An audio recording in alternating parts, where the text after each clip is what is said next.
السلام عليكم متابعي قناة أخبار الساعة. تتعرض القناة يوميا إلى كم هائل من التبليغات أدت إلى الحد من انتشار الفيديوهات. المرجو منكم دعم قناتكم التي تعنى أولا وآخرا بالدفاع عن المغرب وتنوير الرأي العام بكل ما يتعلق به بخطوات بسيطة هي كالآتي: تسجيل الإعجاب بالفيديو، الاشتراك في القناة، وتفعيل التنبيهات، ثم التعليق على الفيديو، وشكرا. Pragmatisme sur l'utilité, l'efficacité, voire la pertinence, plutôt la pertinence de ces relations privilégiées que le régime actuel, le régime Tebboune, tisse avec la Turquie d'Erdogan.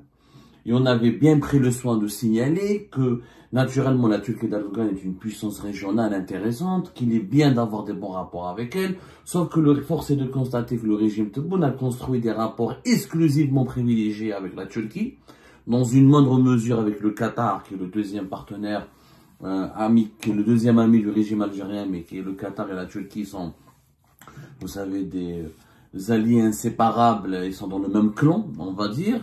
Et on s'était dit, c'est bien d'avoir de bons rapports, mais ce n'est pas normal d'avoir uniquement des bons rapports avec la Turquie. Et que c'est pas normal que les Turcs arrivent à détenir des privilèges et à avoir une influence dans plusieurs domaines stratégiques, comme le BTP, comme l'immobilier, comme la diplomatie, la coopération bilatérale, les échanges commerciaux, les avantages pour les investissements étrangers, alors que l'Algérie a toujours été gagnante, d'abord en diversifiant ses partenariats et en tissant des relations plus solides avec des puissances plus importantes que la Turquie, qui est la Chine notamment, l'Union européenne, les États-Unis d'Amérique notamment, et que le fait qu'il n'y a que les Turcs qui arrivent à réaliser des percées positives en Algérie, arrivent à réaliser et à protéger et à développer leurs intérêts en Algérie, c'était inquiétant.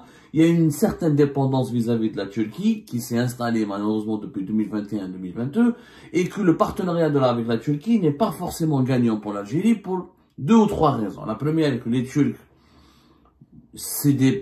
ils n'ont pas il y a un problème de loyauté à l'égard de la Turquie, clairement. La Turquie n'est pas loyale, la Turquie d'Erdogan n'est pas loyale, elle est fidèle qu'à ses intérêts, que les Turcs, à la moindre occasion, ils pourront avoir des intérêts avec les rivaux, les adversaires de l'Algérie, ils n'hésiteront pas à composer avec les adversaires et les rivaux de l'Algérie. Ils n'accorderont pas si l'Algérie accorde autant de privilèges à la Turquie d'Erdogan, la Turquie d'Erdogan n'accordera jamais un traitement de faveur à l'Algérie, puisque la Turquie d'Erdogan, elle ne fonctionne qu'avec ses intérêts. Il y a un problème de loyauté. Deuxièmement, il y a un problème de rentabilité. Cet investissement sur un partenariat stratégique et exclusif avec la Turquie n'est pas rentable pour l'Algérie, parce qu'il nous prive d'approfondir nos partenariats avec d'autres pays qui investissent plus d'argent en Algérie, qui nous donnent plus de bénéfices. Clairement, les Turcs, on l'a expliqué, on a donné des exemples très concrets le 28 janvier dernier. Quand ils viennent en Algérie, ils bénéficient des marchés publics, ils prennent la commande publique, mais ils créent très peu d'emplois, ils font pratiquement jamais de transfert de technologie et ils n'investissent jamais avec leur argent.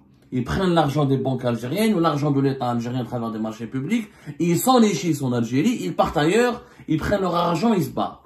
Mais ils rapportent très peu de bénéfices à l'Algérie. Ce sont les raisons que nous avons donc avancées, en plus de la doctrine politique de la Turquie n'est pas vraiment conforme à la doctrine politique et géopolitique et diplomatique de l'Algérie, qui depuis son indépendance, elle ne veut pas faire de l'ingérence étrangère. Les Turcs font beaucoup d'ingérence étrangère. L'Algérie, elle se méfie, elle a lutté contre le terrorisme et elle a une phobie contre les mouvements islamistes et elle a toujours lutté pour empêcher l'emprise des mouvements religieux sur la vie politique du pays, alors que la Turquie, carrément un grand bailleur de fonds, un grand soutien aux mouvements islamistes, dont les mouvements islamistes les plus radicaux et certains mouvements islamistes djihadistes, comme on l'a vu en Syrie notamment, avec Hayat Tahrir al-Sham, qui a renversé le pouvoir de Bachar al-Assad. Donc ça ne colle pas. Nous n'avons pas la même vision. L'Algérie et la Turquie d'Erdogan, c'est deux visions différentes, deux idéologies différentes, deux doctrines différentes, qui ont des intérêts qui ne sont pas convergents. L'actualité vient de me donner raison, puisque nous venons d'apprendre, et le Maroc vient de le célébrer, le plus important fabricant turc de drones militaires a décidé de s'installer au Maroc et non pas en Algérie. C'est-à-dire que les Turcs ont beaucoup d'intérêts en Algérie, ramassent beaucoup d'argent en Algérie, et brassent des milliards en Algérie. Ils veulent que l'Algérie, que le commerce extérieur entre l'Algérie et la Turquie atteigne il dépasse pour le moment les 5 ou 6 milliards de dollars. Ils veulent que ça soit pratiquement 10 milliards de dollars entre l'Algérie et la Turquie. Mais quand il s'agit de donner des technologies, de fabriquer des armes ou d'offrir un certain savoir-faire pour renforcer la défense nationale, ben les Turcs n'ont pas choisi l'Algérie, puisqu'ils ont choisi d'aller s'installer au Maroc, qui est quand même le rival direct du régime algérien. L'Algérie considère, notamment à travers le régime Tebboune, le Maroc comme non seulement un rival, mais comme un ennemi absolu. Le discours médiatique et politique du régime algérien ne cesse de nous apprendre que il y a un problème direct avec le Maroc, que le Maroc est une menace directe dans notre sécurité nationale, que le Maroc est c'est la source de toutes les manœuvres de déstabilisation de la souveraineté et de la sécurité nationale de l'Algérie. Et bah, comme par hasard, qu'est-ce que on apprend?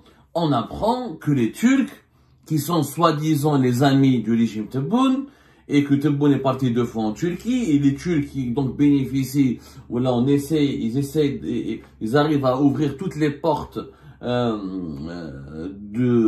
l'establishment algérien, on leur donne tous les privilèges et les avantages, que ce soit dans l'immobilier, dans le textile, dans la sidérurgie, dans l'énergie, puisqu'on leur vend beaucoup de GNL, dans l'immobilier, le BTP on en a parlé, dans le commerce, dans les importations et les exportations. Eh ben, les Turcs n'ont pas décidé, vu que les Algériens sont leurs partenaires et que les Algériens leur donnent énormément de privilèges et d'avantages, les Turcs n'ont pas décidé de nous renvoyer l'ascenseur, puisque leurs investissements militaires le plus important sera basé où? Sera basé au Maroc. Ah, c'est quand même bizarre, effectivement. Depuis le 29 janvier dernier, ce 29 janvier 2025, le célèbre fabricant turc des drones Bayraktar a décidé de créer une filiale en Turquie qui s'appelle Atlas Défense. Ça a été officiellement publié dans le bulletin officiel des annonces légales, qui est l'équivalent du registre de commerce au Maroc, le 29 janvier dernier. Alors, il s'agit d'une société qui s'appellera Atlas Défense. Alors, juste pour vous rappeler que le fabricant turc qui est à l'origine du grand succès des drones militaires Bayraktar s'appelle Baykar. Cette société Baykar a été fondée par les frères Bayraktar, dont le concepteur, et cette société existe depuis les drones militaires turcs ont commencé à être fabriqués, à être connus depuis 2014. Mais l'ingénieur technique, l'inventeur du fameux drone Bayraktar TP2, qui est en train de susciter, qui a suscité un buzz mondial et qui cartonne dans le monde entier, notamment depuis 2018-2019, a été conçu par un ingénieur turc qui a étudié aux États-Unis et qui est le gendre direct de Tayyip Erdogan. Il s'agit de monsieur Selçuk Bayraktar. C'est pour ça qu'il porte le nom, les drones portent, la société s'appelle Baykar, mais ce sont les drones portent le nom des frères Bayraktar. Il y a Selçuk et Özdemir. Selçuk, c'est le gendre direct du président turc Recep Tayyip Erdogan, qui est l'un des rares amis aujourd'hui de notre président algérien, Abdelmajid Tebboune, puisqu'il y a une lune de miel entre Tebboune et M. Erdogan. Sauf que le gendre de M. Erdogan, donc, a décidé de s'installer au Maroc, et non pas en Algérie, puisque la gérance de cette filiale turque du fabricant des drones Bayraktar, qui s'appelle encore une fois Atlas Défense, sera assurée par les frères Bayraktar, dont M. Selçuk Bayraktar. Donc il y aura le frère Lutfi Hallouk Bayraktar, donc c'est un autre frère, c'est pas Özdemir, c'est l'un des membres de la fratrie Bayraktar, et Selçuk Bayraktar sera aussi impliqué dans le développement et la gestion de cette société filiale marocaine du fabricant turc Baykar, qui a été officiellement créé, a été enregistré au tribunal de commerce de Rabat au Maroc le 5 décembre 2024 et qui a été annoncé officiellement dans le registre de commerce marocain à partir du 29 janvier. Donc la filiale marocaine du célèbre fabricant des drones turcs Bayraktar, la société Baykar, est officiellement opérationnelle depuis la fin du mois de janvier 2025. C'est quand même curieux que les Turcs, qui sont l'un des fournisseurs de l'armée marocaine achète beaucoup les Bayraktar, les drones militaires Bayraktar, après les Israéliens, et ce sont maintenant les Turcs qui vont commencer à fabriquer leurs drones militaires sur le sol marocain. Exactement comme les Israéliens. Je rappelle que les Israéliens, depuis 2022, il y a une série d'accords et de négociations pour que le Maroc puisse, pour que les Israéliens se dotent de filiales de fabrication de drones israéliens, notamment en avril 2024. Un premier projet a été officiellement annoncé par une société israélienne qui s'appelle Bluebird Aerosystem, qui est l'un des leaders israéliens dans les industries militaires, pour fabriquer, pour ouvrir une usine de production de drones militaires israéliens sur le sol marocain. Donc les Marocains vont bénéficier du savoir-faire et de la technologie israélienne et aussi de la technologie turque. Regardez la différence de traitement que la Turquie nous accorde. Les Turcs ne sont pas où ils sont présents au Maroc, mais la majorité des logements au Maroc ne sont pas construits par les Turcs. Les Turcs, il n'y a pas une Tosheli et fait des affaires en Algérie, mais les affaires que les Turcs font en Algérie n'ont pas d'équivalent avec les affaires que font les Turcs au Maroc. Les échanges commerciaux d'ailleurs entre la Turquie et le Maroc ne sont pas aussi importants que les échanges commerciaux et le business qu'il y a entre la Turquie et l'Algérie. Eh ben, malgré ça, les Turcs préfèrent aller fabriquer leurs drones militaires très efficaces au Maroc, pas en Algérie.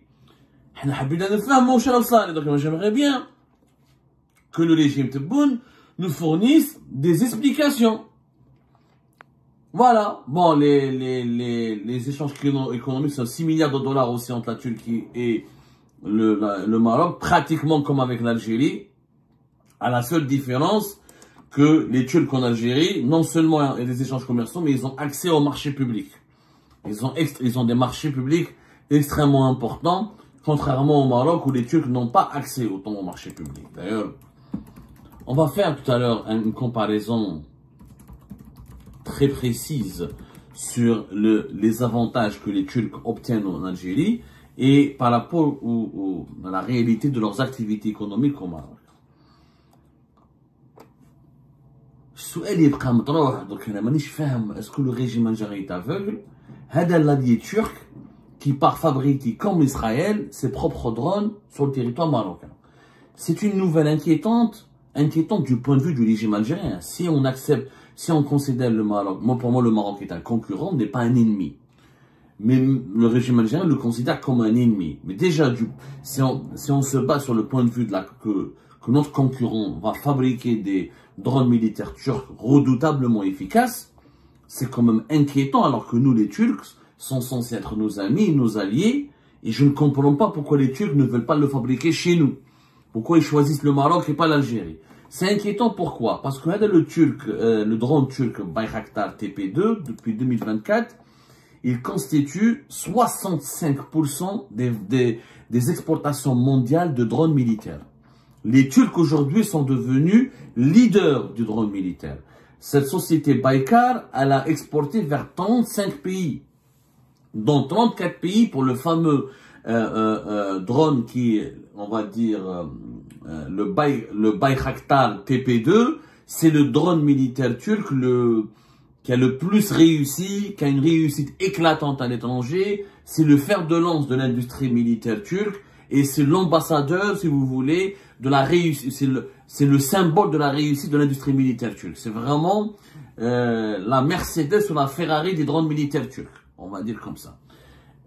Cette société Baykar turque, des frères Bayraktar, en 2023, ils ont réussi à gagner plus de 1,8 milliard de dollars Donc 90% de leur chiffre d'affaires proviennent de leur vente internationale. C'est une réussite éclatante. Il faut savoir que le Bayraktar a prouvé son efficacité, que ce soit sur le champ de bataille en Libye, en Syrie, en Ukraine, tellement le Bayraktar TP2 a été jugé efficace que certains Ukrainiens surnomment leurs enfants Bayraktar, tellement il est efficace. Il est très efficace aussi au Sahel. C'est en 2022, une cartographie a été faite a été réalisée par des organismes internationaux spécialisés dans les évaluations et les études des exportations d'armes sophistiquées, notamment de drones. Cette cartographie démontre que la Turquie a réussi à exporter ses drones, notamment les fameux drones Bayraktar, vers des pays européens membres de l'OTAN comme la Pologne ou la Roumanie, vers des pays asiatiques comme le Kazakhstan et le Turkménistan, vers des pays qui ont des grandes armées comme le Pakistan, les pays arabes comme l'Arabie Saoudite, l'Éthiopie, et des pays africains, notamment les pays du Sahel comme le Niger et le Mali, ainsi que le Nigeria. L'Algérie achète des drones turcs. Elle les achète. Elle est aussi cliente des drones turcs. Mais, d'après les informations qui sont disponibles, l'Algérie, elle n'est pas cliente du Bayraktar, c'est-à-dire des drones d'élite de l'armée turque. L'Algérie a acheté par exemple en 2022 un autre drone turc qui s'appelle le MAL Aksungur, qui a été fabriqué par une autre société étatique, pas privée, c'est l'industriel Turkish Aerospace Industry, qui a fourni ces drones turcs à l'armée algérienne, notamment pour les forces aériennes algériennes. On a parlé d'un contrat de plusieurs vingtaines de millions d'euros qui a été signé en 2022.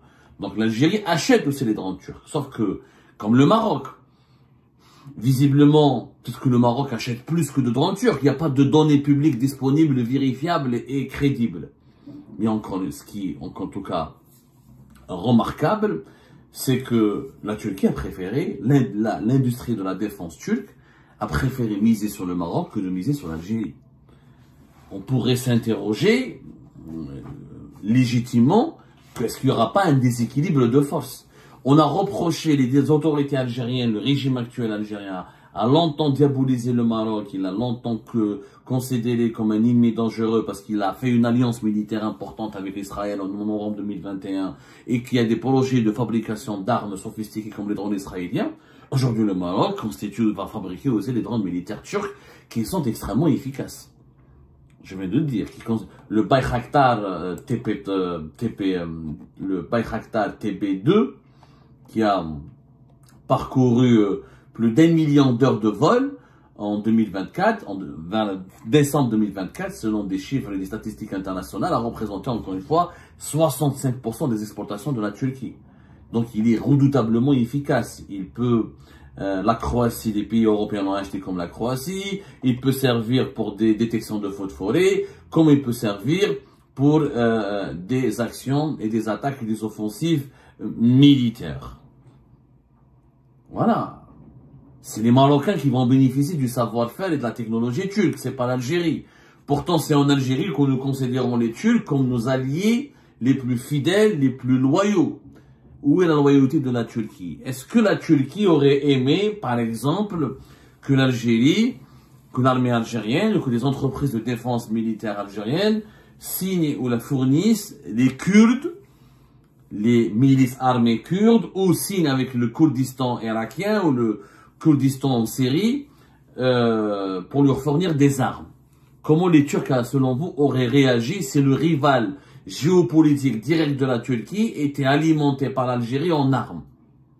Je crois que les Turcs n'auraient pas du tout apprécié et ils auraient réagi vigoureusement. Je fais cette comparaison pour vous expliquer la sensibilité actuelle des relations algéro-marocaines, où nous ne sommes plus dans une équation de rivalité. Du point de vue du régime algérien, le Maroc, c'est plus un rival, c'est un ennemi. Or, c'est cet ennemi qui va bénéficier des technologies militaires turques les plus avancées, alors que la Turquie était censée être notre allié. Donc, notre allié, la Turquie, a préféré notre ennemi, le Maroc. Il y a quelque chose qui peut-être nous dérange ici. je pense qu'il y a quelque chose qui intrigue, qui peut nous inquiéter légitimement. Légitimement. Silence, cette information, je ne sais pas si elle va susciter des commentaires. On proteste contre le Maroc s'arme et se développe son industrie militaire auprès d'Israël, mais on ne dit rien quand le Maroc fait de la même chose, entreprend les mêmes démarches ou les mêmes projets auprès de la Turquie.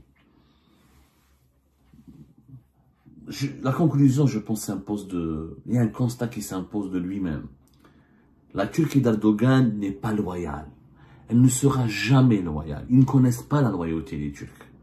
Les Turcs, pour leurs intérêts, ils sont prêts à poignarder dans le dos tout le monde.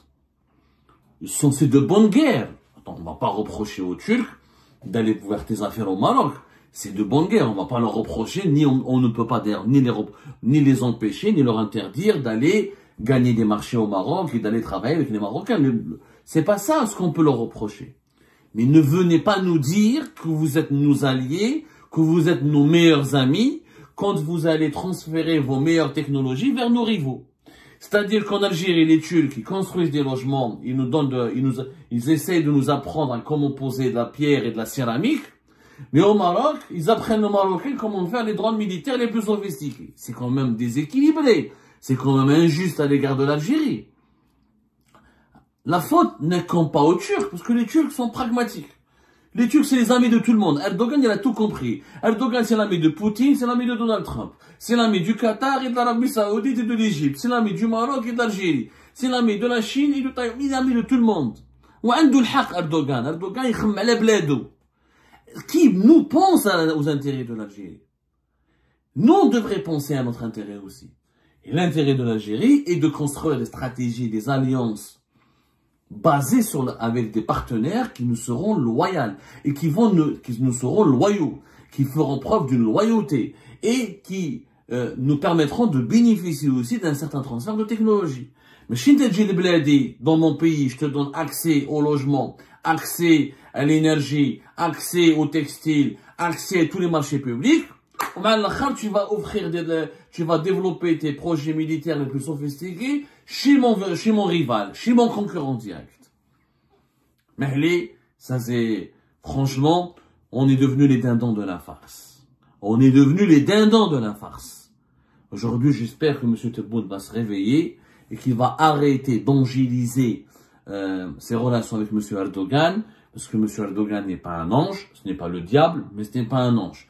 On devrait revoir vraiment notre doctrine actuelle qui a été mise en œuvre par le régime Tebboune. Il faut revenir à la doctrine originale de l'Algérie, qui est des partenariats équilibrés avec toutes les grandes puissances et qui est d'essayer de gagner des intérêts et de concrétiser des intérêts avec toutes les grandes puissances et de privilégier surtout les puissances qui nous apportent des investissements financiers, des transferts de technologie et qui nous aident réellement à se développer. Quant aux pays ou aux puissances qui veulent uniquement tirer profit de nos marchés et de notre argent sans rien nous apporter en contrepartie, je pense qu'il faut arrêter maintenant ce foutage de gueule. Il faut qu'on protège nos intérêts nous aussi. Il faut qu'on arrive à comprendre que dans les relations internationales, c'est le pragmatisme qui doit primer.